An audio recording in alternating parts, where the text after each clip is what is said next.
नमस्कार, मी जय शृंगारपुरे, महाराष्ट्र नवनिर्माण पर्यावरण सेना अध्यक्ष। गेले काही दिवस तुम्ही बघितलं असेल की असे बोर्ड्स पूर्ण मुंबईमध्ये आहेत, गो विगन सेव्ह काव।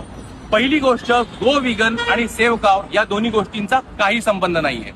दुसरी गोष्ट, तुम्हाला जर व्हेजिटेरियन राहायचं असेल, तुम्हाला जर विगन राहायचं असेल, तुम्हाला जर नॉन व्हेजिटेरियन राहायचं असेल, तुम्हाला काही खायचं असेल तर तुम्हाला स्वतंत्रता आहे, तुम्हाला जे खायचं ते तुम्ही खाऊ शकता।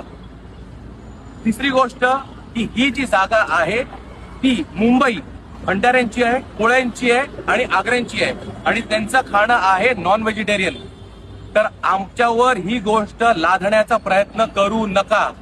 चौथी आणि शेवटची गोष्ट मी तुम्हाला सांगतोय की हे करणं सगळीकडे मुंबईमध्ये हे एका टीमनी केलं आहे आणि हा एक प्लॅन आहे, हा एक कट आहे मुंबईकरांना डिवाइड करण्याचा। सुरुवात झाली आहे, म्हणून सगळ्या मुंबईकरांना मी आवाहन करतो, सावधान राहा आणि सतर्क राहा। धन्यवाद। जय हिंद, जय महाराष्ट्र।